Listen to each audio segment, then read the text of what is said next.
Welcome to my channel. Make sure to like and subscribe for more content. Thank you so much. She yelled, "You'll never be good enough for me," in front of her friends. I smiled and said, "You're probably right." Then I walked out, got in my car, and drove away. Later that night, her friends messaged me what they told her after I left. "My name is Marcus, I'm 30, and I work in finance as a senior analyst at a mid-sized investment firm in Chicago. I make decent money, around $140,000 a year. Not rich, but comfortable. I drive a paid-off 2015 Honda Accord, live in a nice one-bedroom apartment in Lincoln Park, and I've got about $85,000 saved up between my 401k and emergency fund. I'm telling you this because money is what this whole thing ended up being about, even though I didn't realize it at the time. I'd been dating Sarah for 3 years. We met at a mutual friend's birthday party back in May 2021. She was a marketing coordinator at a mid-tier beauty brand, made around $55,000, and honestly, money never seemed like an issue between us. We split dates pretty evenly in the beginning. Maybe I paid 60% of the time, but it felt natural and fair. She was funny, ambitious, loved trying new restaurants, and we just clicked. I thought we were building something real. The first year was incredible. We'd spend weekends exploring different neighborhoods, trying hole-in-the-wall restaurants, going to free concerts in Millennium Park. She never complained about my car or my apartment. She seemed happy. We talked about future plans, maybe moving in together, adopting a dog, taking a trip to Europe when we'd saved enough. It all felt genuine. But about 6 months ago, things started changing. Sarah began making comments, little ones at first. We'd be watching some travel show on Netflix and she'd say, "Wouldn't it be nice to go to the Maldives like them?" I'd laugh and say, "Maybe in a few years when I make VP." She'd go quiet, her smile fading. Or we'd be scrolling through Instagram together and she'd stop at posts of engagement rings, designer bags, luxury vacations. She'd linger on those posts longer than she used to. Then there were her friends, Nicole, Jess, and Amanda. We'd go out with them maybe twice a month, and every single time, the conversation turned to money. Nicole's boyfriend just bought her a Tiffany bracelet. Jess's boyfriend surprised her with a weekend in Cabo. Amanda's boyfriend leased her a BMW for her birthday. And every time, Sarah would come home quieter than usual. 3 months ago, she started pulling away, less texting during the day. When I'd send her funny memes or ask about her lunch, I'd get one-word responses hours later. More, "I'm tired," when I wanted to come over after work. Our Friday date nights became every other Friday, then once a month. When I finally confronted her on a Tuesday night in mid-July, sitting in my living room with Thai takeout getting cold between us, she said, "I just feel like we're not progressing, you know? Like, where is this relationship actually going?" I told her I loved her, that I was actively saving for a down payment on a house, that I wanted a real future with her, that I was planning to propose within the year. I even showed her my savings spreadsheet, my timeline, my plan. She nodded slowly, but her eyes looked distant, like she was already somewhere else in her mind, like my plan wasn't good enough or fast enough. 2 weeks ago, everything exploded. It was Saturday night, August 24th. Sarah invited me to Amanda's 28th birthday dinner at this upscale Italian place downtown called Girasole, the kind with cloth napkins, a wine list thicker than a phone book, and a sommelier. I wore a navy button-down and dark slacks, nothing fancy but clean and presentable. When I arrived at 7:30 p.m., Sarah barely acknowledged me. She was already 2 glasses of Prosecco deep, laughing loudly with her friends at the bar, and I felt like a ghost she could see right through. The restaurant was packed, candles flickering on every table, soft jazz playing in the background. Our group had a long table near the window overlooking the Chicago River. I sat at the end, next to Sarah, who immediately turned her attention to Jess on her other side. They were talking about some influencer drama I didn't care about. I ordered a beer and tried to make conversation with Brad, Amanda's boyfriend, about the Bears' terrible season. He was polite enough, but his attention kept drifting back to his phone. Halfway through dinner, after the appetizers arrived, bruschetta and calamari that cost $24 each, Brad started talking about the Tesla Model S he'd just bought. Brand new, fully loaded, $95,000. Everyone oohed and awed like he'd announced he'd won the lottery. He pulled out his phone, showing off pictures of the white exterior, the massive touchscreen dashboard, the autopilot features, the insane acceleration times. "Man, that's incredible," said Nicole's boyfriend Jason. "I'm looking at the Model X myself. The Falcon Wing doors are sick." Then Jess's boyfriend Derek mentioned he'd just closed on a 2-bedroom condo in River North. Got it for $480,000, but with the neighborhood development, it'll be worth $600,000 in 3 years easy. Already got it appraised higher than what I paid. Nicole's boyfriend worked in tech at some startup and started going on about his company's stock options. "If we IPO next year like everyone's saying, I'm looking at a potential $200,000 bonus minimum. Could be more if the valuation hits what we're projecting." I stayed quiet. I'm not a flashy guy. I don't need to wave my paycheck around to feel good about myself. I was cutting into my chicken parmesan, which was admittedly delicious, minding my own business, when Sarah said it. "Yeah, well, Marcus is still driving his college car." The table went quiet for a second, then everyone laughed. Not mean laughter exactly, just awkward chuckles, the kind that fill uncomfortable silence. But it stung like hell. I looked directly at her, fork still in my hand. "It's paid off. No debt, no monthly payments." She rolled her eyes dramatically, taking another sip of wine. "That's not the flex you think it is, babe." I felt my chest tighten, heat creeping up my neck, but I kept my expression neutral. I set my fork down carefully. "Excuse me, I need to use the restroom." I walked past the bar, past couples enjoying their romantic meals, and into the bathroom. I splashed cold water on my face, stared at myself in the mirror under the harsh fluorescent lights, and told myself to let it go.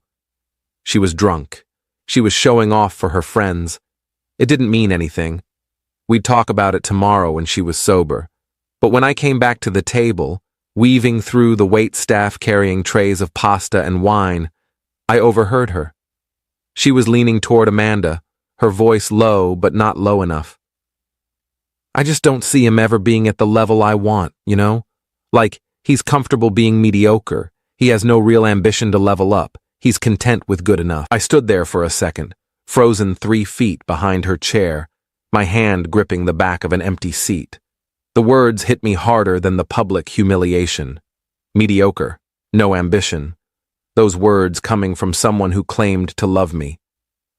Then I walked back around, sat down, and didn't say another word for the rest of dinner.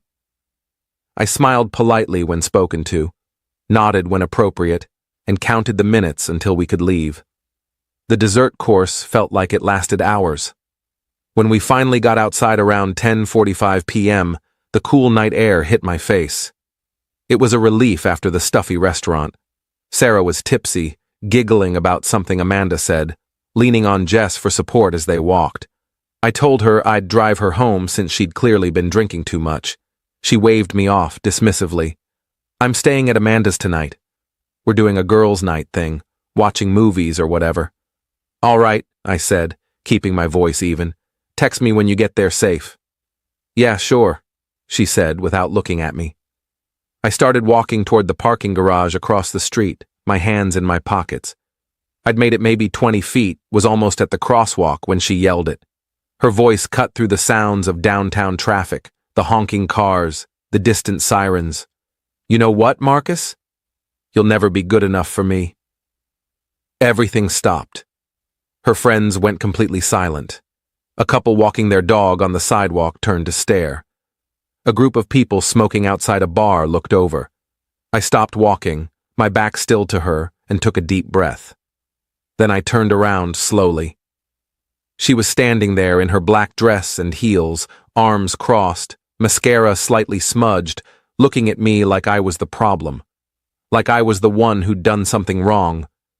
Her friends were staring at her with wide eyes, mouths slightly open in shock. I just smiled, calm, controlled, the kind of smile that doesn't reach your eyes. "You're probably right," I said, my voice steady and clear enough for everyone to hear. Then I turned back around, walked to my car, got in, and drove away. My hands gripped the steering wheel so tight my knuckles went white. I didn't cry. I didn't scream or punch my dashboard or call her names. I just drove home in complete silence, the city lights blurring past my windows, my mind surprisingly blank. When I got home around 11:15 p.m., I poured myself 3 fingers of bourbon, sat on my couch in the dark, and stared at the black TV screen for 2 hours. My phone sat face down on the coffee table. I didn't want to look at it, didn't want to see her excuses or apologies or whatever she'd send. Around 11:30 p.m., I finally picked it up. 3 messages were waiting. Nicole. "Hey, I'm really sorry about tonight. That was completely out of line. You didn't deserve that." Jess. "Dude, we told her off after you left. Like, seriously went off on her. She was way out of pocket. I'm sorry you had to hear that." Amanda. "Marcus, I need you to know that after you left, we all laid into her. I told her she just humiliated the best guy she's ever dated in front of everyone for no reason. Nicole called her shallow and materialistic. Jess said she was acting like a spoiled brat who doesn't know what she has. Sarah started crying and saying she didn't mean it, that she was just frustrated with her life and her job. But honestly, I think she's been listening to too much toxic bullshit from Instagram influencers and people who think a man's worth is his bank account.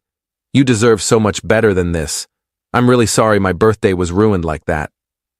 I read all 3 messages twice. I didn't respond to any of them.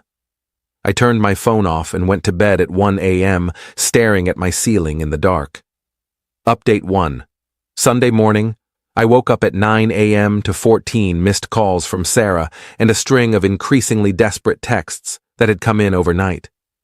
Sarah. "Marcus, please call me." Sarah. "I'm so sorry I was drunk. I didn't mean any of it." Sarah. "Can we please just talk? I'm begging you." Sarah. "I love you. Please don't ignore me." Sarah. "You're not mediocre. I was just drunk and stupid." I didn't respond to any of them. Instead, I got up, made coffee, and called my best friend Kevin around 10 a.m. I told him everything that happened. He listened without interrupting, and when I finished, he said, "Bro, you dodged a nuclear missile." Let her sit with what she did. Don't respond. She needs to understand there are consequences. Monday at work, I kept my phone on Do Not Disturb the entire day. I buried myself in a complex portfolio analysis I'd been avoiding for weeks. Numbers, spreadsheets, market projections. It was exactly what I needed to keep my mind occupied. My boss even commented that I seemed exceptionally focused and asked if everything was okay. I just said I was in the zone. Tuesday was the same. Head down, working through lunch, staying until 7 p.m. Wednesday evening around 6:30 p.m., as I was heating up leftover pizza, there was a knock on my door. I looked through the peephole and saw Sarah standing there. I opened the door. She looked absolutely wrecked. Puffy red eyes, no makeup, wearing old gray sweatpants, and a Northwestern hoodie I'd never seen before. Her hair was in a messy bun. "Can I come in?" "Please." I sighed deeply and stepped aside. She walked in slowly and sat on my couch, the exact same spot where I'd sat alone after she humiliated me. The irony wasn't lost on me. "I was drunk and stupid," she started, her voice shaky. "I've been under so much pressure at work with the new product launch, and my friends have been in my ear about—" "About what?" I cut her off, my voice harder than I intended. "About me not being rich enough for you? Not flashy enough? Not good enough?" She looked down at her hands, fidgeting with her phone. "It's not like that." "Then what is it like, Sarah? Explain it to me.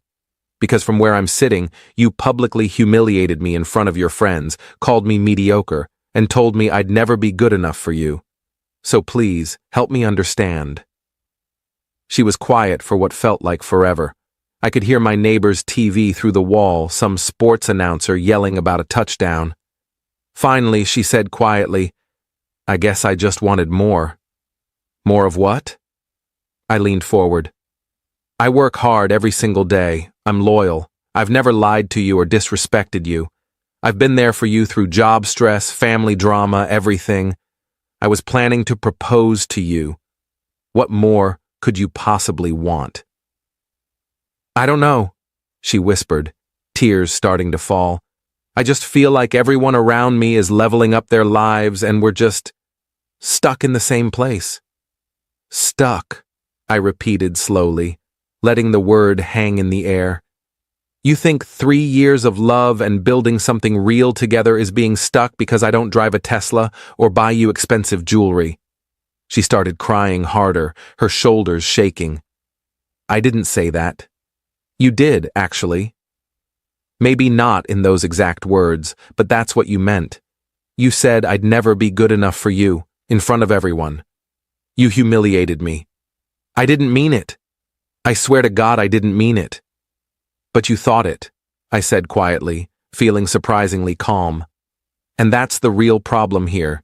You can apologize for saying it out loud, but you can't take back that you actually believe it." I asked her to leave. She begged me to reconsider, said she'd do anything to fix this, that she loved me, that we could go to couples therapy, that she'd prove she didn't mean it. I told her I needed space and time to think.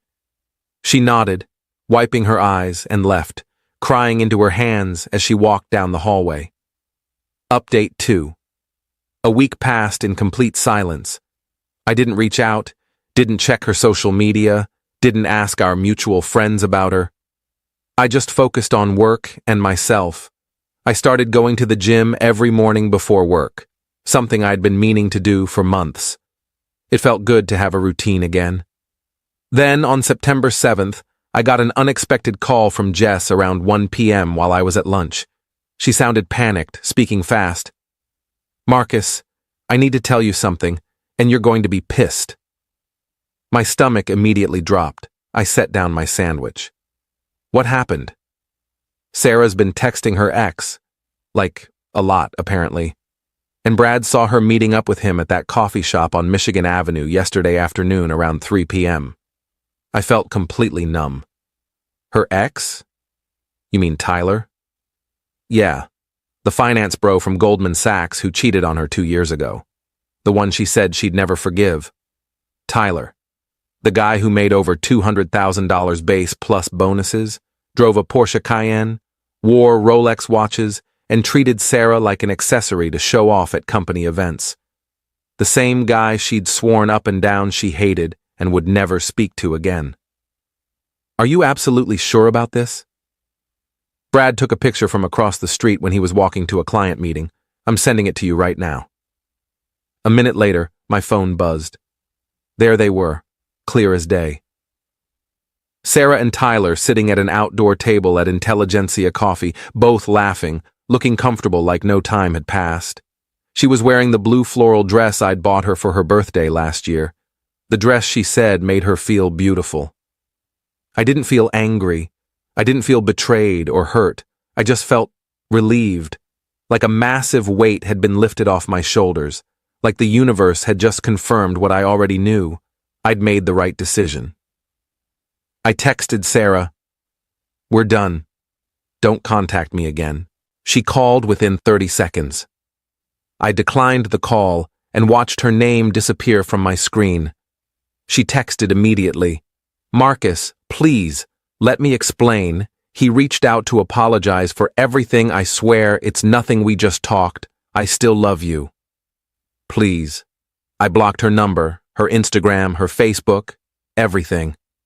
Complete digital silence. Update 3. 2 weeks after I blocked Sarah, Nicole called me on a Friday night around 8 p.m. I was at home watching a Cubs game with a beer, actually feeling pretty good about life. "Hey Marcus, I wanted to give you a heads up about something," Nicole said. "Sarah and Tyler made it official. They're dating again. She posted about it on Instagram this morning." "Good for her," I said. and I genuinely meant it.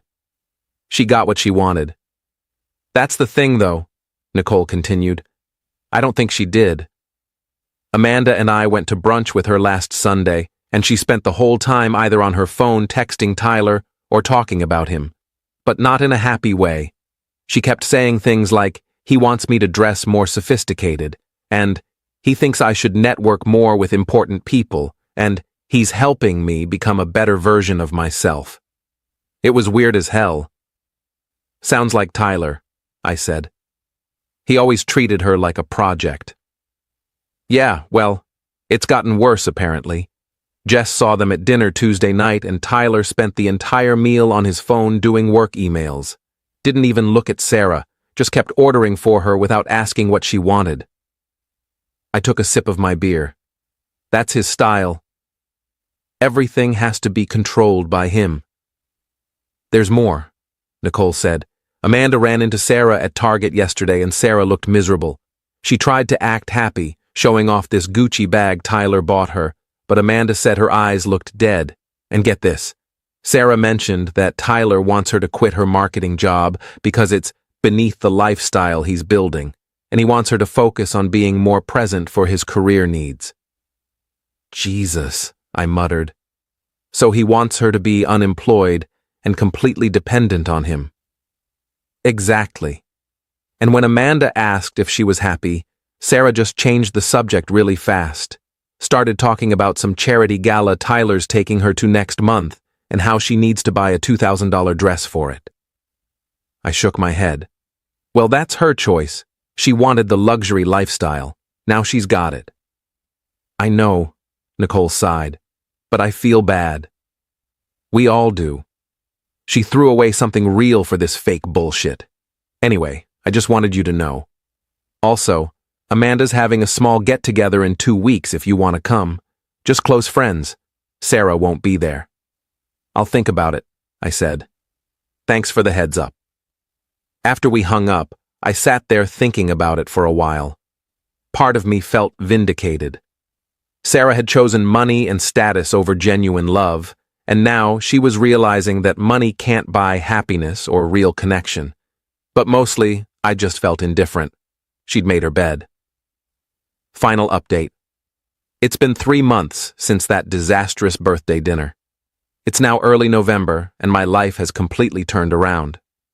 First, the professional stuff. I got promoted in late October to Associate VP with a significant raise, $175,000 base plus performance bonuses that could add another $30,000. My boss called me into his office and told me my focus and work quality over the past few months had been exceptional. Funny how a clear mind and no relationship drama can improve your career. I've been hitting the gym 5 days a week, dropped 15 pounds, and actually feel strong and healthy for the first time in years. I reconnected with my college buddies, started playing basketball on Wednesday nights, and honestly, I feel lighter and happier than I have in years. 2 weeks ago, I went to Amanda's get-together. It was actually great. About 15 people, good food, no drama. Nicole, Jess, and Amanda have all been incredibly supportive. They've completely cut ties with Sarah over what happened.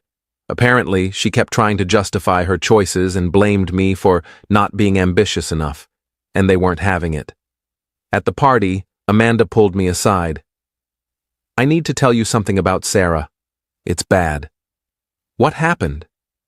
Tyler dumped her last week, completely out of nowhere. She called me crying at 2 a.m. Apparently, he met someone at his firm, some lawyer who went to Yale, and just straight up told Sarah they were done. Said the new girl was more aligned with his professional trajectory, or some bullshit like that. Wow, I said. That's cold even for Tyler. It gets worse. He kicked her out of his place the same night.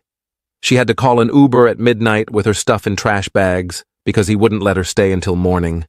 And remember that Gucci bag? He took it back. Said it was technically his property since he bought it. I felt a tiny pang of sympathy, but it faded quickly. What's she doing now? Living with her parents in the suburbs. She had to quit her apartment because she'd quit her job like Tyler wanted, and now she's got no income. She's applying to jobs, but having a 3-month employment gap is making it hard. She's basically starting over from scratch.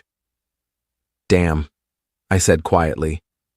She tried to reach out to all of us to apologize, but honestly, we're done. You don't treat people like that and expect everyone to just welcome you back. And between you and me? Amanda lowered her voice. She asked Nicole if you were seeing anyone.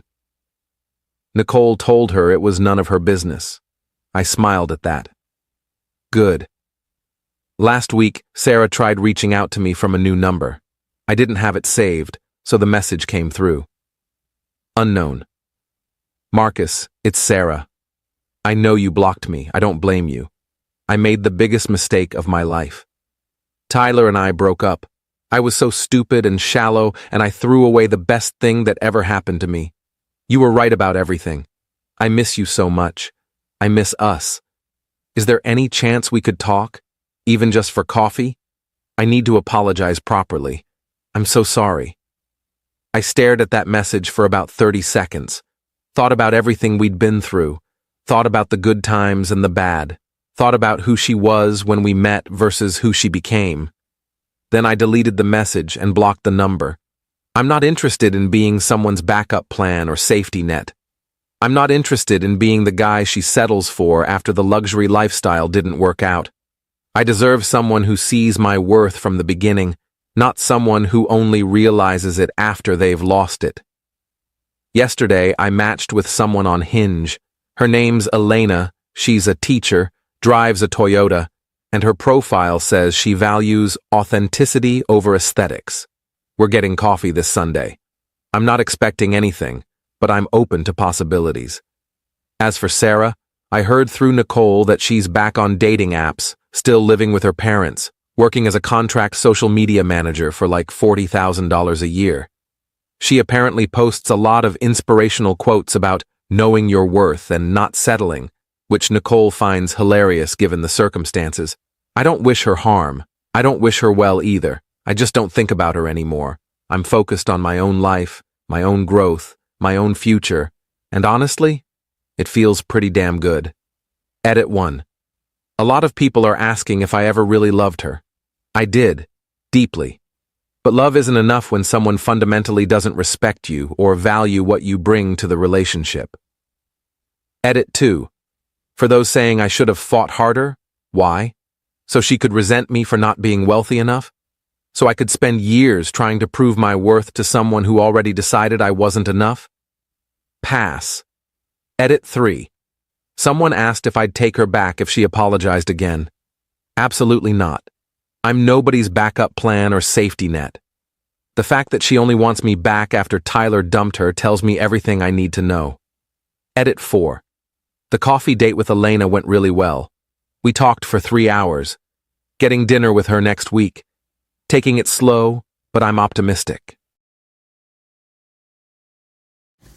Thank you so much for watching.